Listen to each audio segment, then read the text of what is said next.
Hello, everyone. Good evening. I'm Kriti and I lead placements at Plum. We are a modern employee health benefits and insurance platform making benefits remarkably easy for employees. In just 2 years, we have managed to help 1,800 of the fastest growing companies in the country take care of over 2 lakh employees. I'm live today on our second episode of Uncovering HR with Plum, and our guest for the day is Ashish Kumar Singh, CHRO at Meesho. As an HR professional, Ashish has over 14 years of incredible experience in culture building and organizational transformation with renowned companies like Unilever, Myntra, Adobe, and MedLife. He has helped champion some of Meesho's industry first HR initiatives, thereby making the organization the front runner in diversity and inclusion. Welcome, Ashish. Thank you, Kriti, and hi everyone.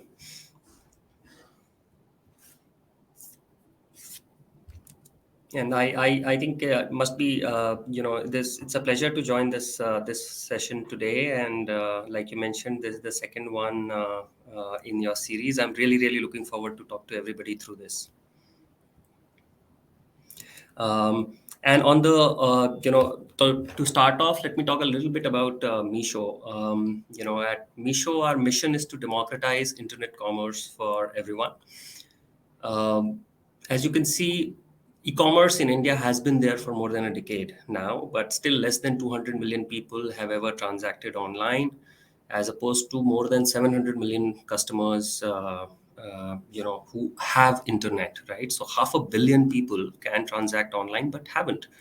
And our aim is to service this large customer base, which has thus far been untouched by the e-commerce wave. And no surprise, more than 80% of our demand comes from tier two or smaller towns, from customers who value price over convenience. Like you mentioned, we are the fastest to cross 100 million transacting customers in the last 1 year, and we are still growing at 5x every year. Um, we are the number one app on Google Play Store and amongst the largest internet commerce companies in India, but we are still at our infancy. To talk a little bit about our culture, our mantras, think of them as our values or leadership principles. They sort of define our culture. The key tenets of our culture are high innovation, collaboration, focusing on the user and on solving the problems for her while moving at very high speeds. Our mantras like user first, company over team over individual, problem first mindset, and speed over perfection clearly define these cultural tenets along with being a people centric workplace. Oh, brilliant, Ashish. This is very interesting. So Ashish, tell me one thing. You have been building first initiatives for almost 14 years now. That's quite some time. That's a long time. So, what initiatives are you most proud of in that period? Something which you peculiarly remember, or something you're really proud of. I'll start off with the most recent ones here at Meesho. At Meesho, I'm particularly proud at the fact that we've taken a very large objective, a very large vision for ourselves, and in doing so, we are trying to build a culture of high people centricity and user first, and therefore the recent initiatives, especially the ones like us championing the work from anywhere, where we caught the trend very early, way earlier than anybody else, that potential candidates and employees would prefer work from anywhere over other future of work models. So I'm extremely happy about that one. Also, we were amongst the first to roll out the gender neutral parental leave policy, wherein instead of thinking about parental leaves based on gender, we have defined it basis who is the primary caregiver and who is the secondary caregiver. So irrespective of the gender, if somebody is a primary caregiver, they deserve to get a certain set of leaves. Similarly, we we came up with the live-in partner and LGBTQ included under the family definition in GMC while we worked with Plum and you guys. Also, very particularly proud of the fact that we were the first in designing what we call MESOPs, which is sort of an employee's ESOP purchase program, wherein they can partner on the growth of the companies, by sort of buying ESOPs for themselves. We have very recently launched what we call the infinite wellness leaves policy, which tries to cover for people who want to look for something personal in their life that they wanted to focus on, and therefore needed a long break, or because of a critical leave for themselves or some relative.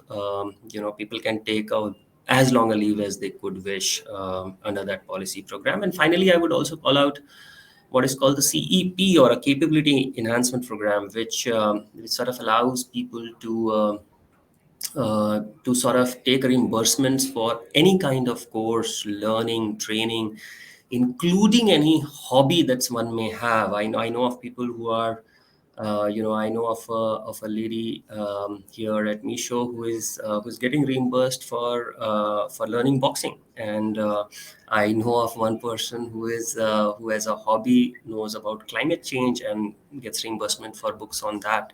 So it sort of also helps people holistically develop themselves as individuals. So it's a long list, but quite a few things at Meesho which I'm very proud of. This is amazing, Ashish. This is some amazing stuff I have heard about. I've interacted with a lot of HRs and I've seen a lot of employee benefits, but this is your way ahead. um, Congratulations. We are in the middle of Pride Month, so we have to talk about the most striking bit about this MeeCARE program that Meesho has, your LGBTQ plus cover, right?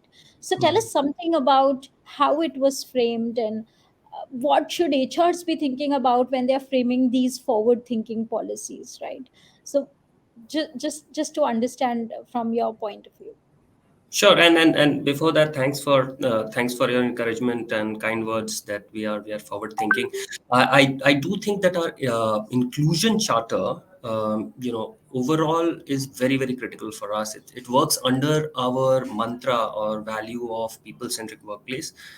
To give you a little bit of a context, we have been working towards this for some time from a policy framework perspective.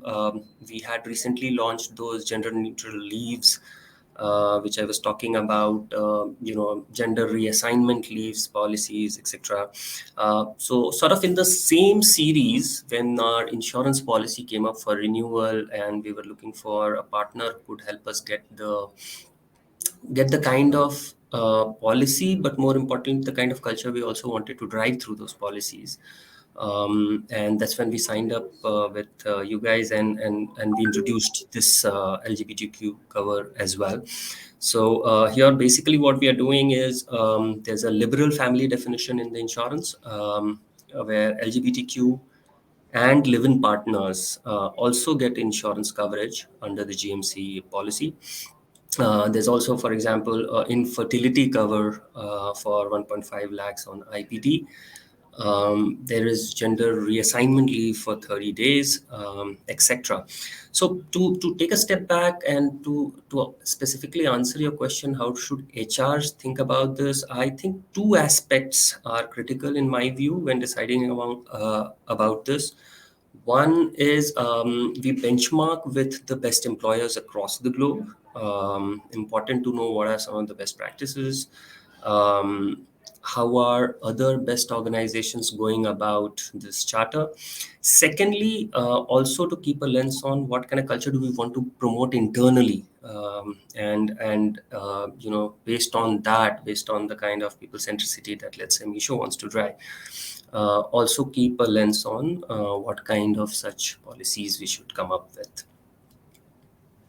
I must say your insurance policy truly translates the culture that you have at Meesho. So also it's one thing coming up with an inclusive policy, but it's another thing communicating with your employees and having it trickle down into your culture. How do you go about employee engagement and ensuring that everyone's an ally uh, in this? Yeah, I think that's a very interesting question. So for me, here at Meesho, we first of all have a we need to have a very strong user first, uh, in user first mindset. For HR, it ends up being the employee's voice. What is it that their feedback is, what they feel is going well, what isn't. All right. So that having that user first mindset is extremely critical within HR. And secondly, also what I call a strong problem first mindset, where we sort of are able to exactly pinpoint what problem are people talking about, what kind of feedback they have, able to critically analyze what will help employees. We focus very hard on listening the feedback from the employees. There are multiple channels we have internally. There's a bot we have which is called MeeBot, which sort of collects feedback from employees regularly. There are pulse surveys. There's a host of ways in which we keep collecting that feedback. No proposal at Meesho ever gets approved without it having a listen or die section, which is the section about feedback from employees, and nothing will get approved without that. So, in my view, therefore, to make employees an ally, we need to first start off the inclusion charter from the hiring front. There are a lot of partners who actually help truly hire diversity and build inclusion within your organization by hiring kind of candidates that you need. um, we should partner with them or focus on hiring ourselves, and then introduce changes through listen or die. We should listen to what the employees are saying, what feedback we are listening, and focusing exactly on trying to solve those. um, and finally, I think it's equally critical to make sure that there is a lot of transparent and regular communication, between us and the employees. At Meesho, for example, we have a weekly sabha, a weekly all hands, where everybody in the company joins. People are able to post questions, directly ask leadership, and all the leaders are present, and they answer all the questions that people come up with. So that happens every week at Meesho, apart from all the other smaller employee connects in smaller groups that keep happening. So for me, I think both are extremely important. One, to focus on the inclusion charter in a very user first and problem first way, uh, by collecting a lot of employee feedback and then following it up with a lot of transparent and regular communication. Oh, well, this is amazing. So, you have drafted a very exhaustive employee benefit program, driving a culture of care, and then implementing it. Which is very important as to understanding how your employees are going to use it, or how are they going to communicate it, or how are you engaging with the employees. It's incredible, Ashish. Um, uh, we have a couple of questions from the audience. I will just read out that to you. Question from Tejas is first of all, kudos on the gender neutral parental leave policy. This is a game changer. Uh, is this policy also applicable in case of adoptions? Oh yes, and thank you, Tejas, for asking this. I think this is extremely good question. In fact, yes, it is applicable for adoption as well. We have looked holistically at on this as parental leave policy, irrespective of the way in which one became a parent. And this is truly highly impactful. I can talk, without taking the name of one of our employees who, just before we launched the policy, was about to go in for an adoption. And if you would know how adoption works in India, you sort of apply for it, and then on a chance basis, on a random basis, you are allocated to a child. So at the beginning, you have no clue about the age of the child that you may get, right? And when she got the letter, she was thrilled to have a 3-month-old child. Okay, and therefore, when we changed this policy to make sure that she's the primary caregiver and should get the benefit of the longer leave, it was a hugely impacting moment for her. I do remember her calling us back and telling her that otherwise adoption leave would have been very less, and the kid was very small. So I think it was very impactful in that sense. So thanks for asking this question. Thank you, Ashish. We have another question from Dhanish. Uh, you said you cover live-in partners. How do employees register their partner, and do they have to justify? Yeah, so the registration is exactly the way employees register their family, and we do not differentiate between that. Now, for live-in partners, yes, there may not be a sort of any sort of a document, but hey, even for spouse, as companies, we don't ask for documents. So yes, we don't. There's no reason to justify. We don't ask for that. Oh, very well said. So you are so so I have come across a lot of policies. Your policy, like I said before, truly translates into the culture that you are trying to build in, and that is a culture of care, right? So how do you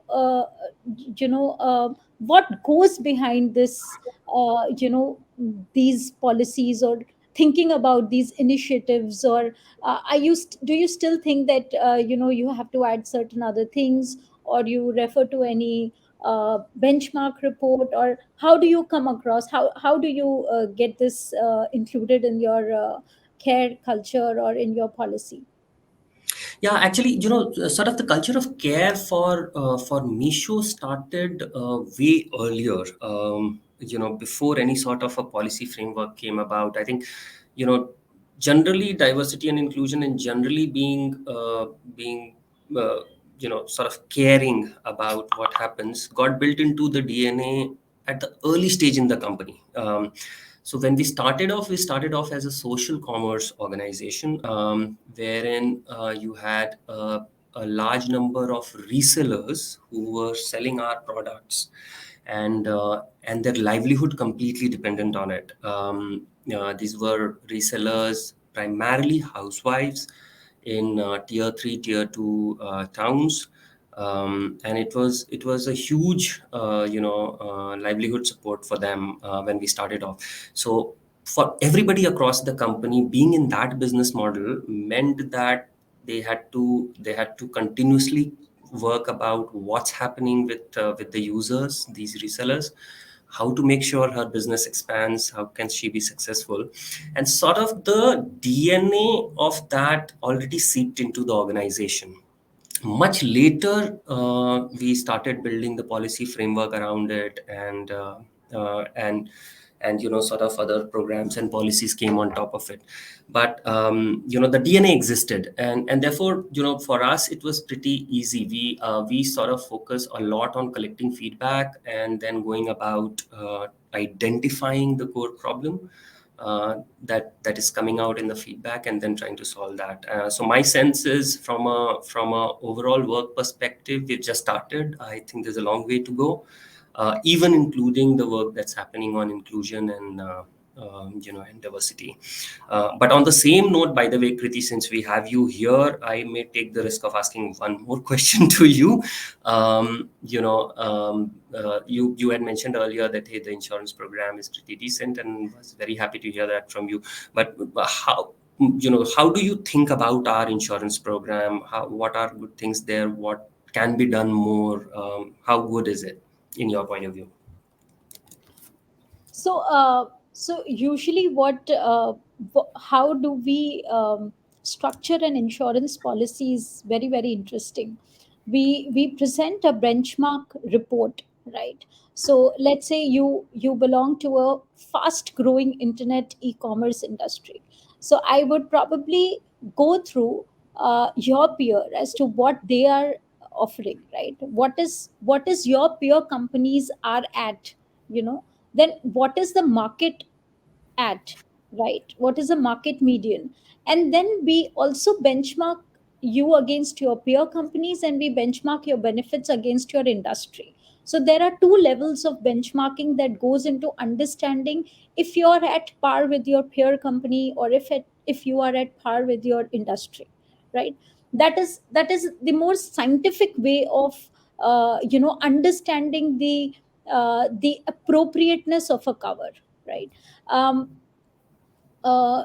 these days, especially post pandemic, the awareness of health insurance have has increased. There are certain, which I feel personally, that because of this pandemic, there are certain coverages which should be, these have become very very essential, right? For example, we have seen a greater adoption of, let's say, mental cover, mental wellness cover, right? Which was not gaining a lot of relevance pre pandemic. But now, these days, we see that a lot of clients come up and they say that, hey, we want to cover as much as for clinical depressions, for any sort of therapies, and you would know that these covers are mostly utilized under an OPD treatment, right? And the insurers are agreeing to give to this, because they understand that this has become very very important. So there are a lot of new coverages that keeps coming. There are new age covers. We invent new age covers, and we approach the insurers and we ask them that, hey, this is the need of the hour, and we need this to be covered. It could be a pandemic cover, cover for COVID hospitalization, COVID home care. So all these things, covers have evolved, and I always tell my clients that, please look into the utility of your program, right? If you're giving maternity as a benefit to your employees, you should also be thinking about females who are unable to conceive, and can you extend some help in sort of providing a cover for infertility, or providing a cover for surrogacy. So uh, a lot of the coverages, a lot of the programs that I design or that we consult at Plum is based on the benchmarking reports of the peer companies and the industry data, is also upon how can we add value and make it a more holistic and a comprehensive cover without impacting or adding a major cost to it, right? um, for example, LGBTQ cover can be drafted. Now, do we actually understand what LGBTQ cover should, what actually should be covered under this header, right? So, what I feel that, we should have all these therapies, hormonal therapies, or gender reassignment surgeries should be covered for some amount. I think because of a social stigmatization, these people undergo a lot of harassment, depression, and low tides, and hence it is imperative that these policies should cover mental illness, depression, clinical depression, anxiety, and all of these diseases, right? Um, so that is how we construct the policy. What do you think? What more can companies be doing, to foster a culture of care in their organizations through the lens of inclusivity? Just to understand from your point of view. Yeah, I actually, on a generic level, I exactly agree with the sentiment that you were echoing, Kriti. I think workplaces generally have a long way to go to be truly inclusive. I see two things in particular. The first is intention itself. On the inclusion charter, I see that, first of all, we need to walk the talk, right? I in many organizations, the inclusion has become a PPT, right? So first is the intention itself. Secondly, then is genuinely, once that is out of the way, I think being user first and trying to genuinely solve the problems that come about, and trying to come up with programs that could genuinely make the organization more inclusive. So that's the way I think about this. But there's some way to go. Ashish, we have a very interesting question from Aditi. Hi Ashish, are there any plans of extending a few of these path-breaking policies to your e-commerce partners as well? Oh, the resellers. Okay, thank you so much, Aditi, for asking this. This is a very good question. So, yes, within the realm of law, obviously we don't have an employer-employee relationship with the other partners. They're running a business on our platform. Within the realm of law, we have been doing our bit to support them. For example, when COVID happened, obviously this is something we haven't talked about outside ever. But when COVID happened, for example, we extended monetary support to the partners who came forward and asked for it. We also extended support in terms of any of the medical help that people might need. Yeah, it was crazy finding hospital beds, medicines, etc. So we sort of helped finding those through our help desk that we had created. So wherever possible, we have helped. But it's an interesting question worth thinking, and maybe we'll think if there are ways we can do more. Thank you, Ashish. I think we can both agree that it's a great start with organizations coming up with such forward-thinking employee benefit plans. But it's worth acknowledging that this is just the beginning, right? And we have a long way to become genuinely inclusive. Before we close for the day, any thoughts on what companies should do, Ashish? Any concluding remark or any suggestion that you have? No, I think, yeah, it's the same ones. I think first of all, I think we need to be serious about the charter. Sometimes, like I was saying, it ends up just becoming a little bit of more talk and lesser action. So I think we need to just start from there, and then I'm sure a lot of steps will start happening in that direction. Thank you, Ashish. It was a real pleasure to have you. Thank you so much. It was a pleasure. Thank you. Thank you.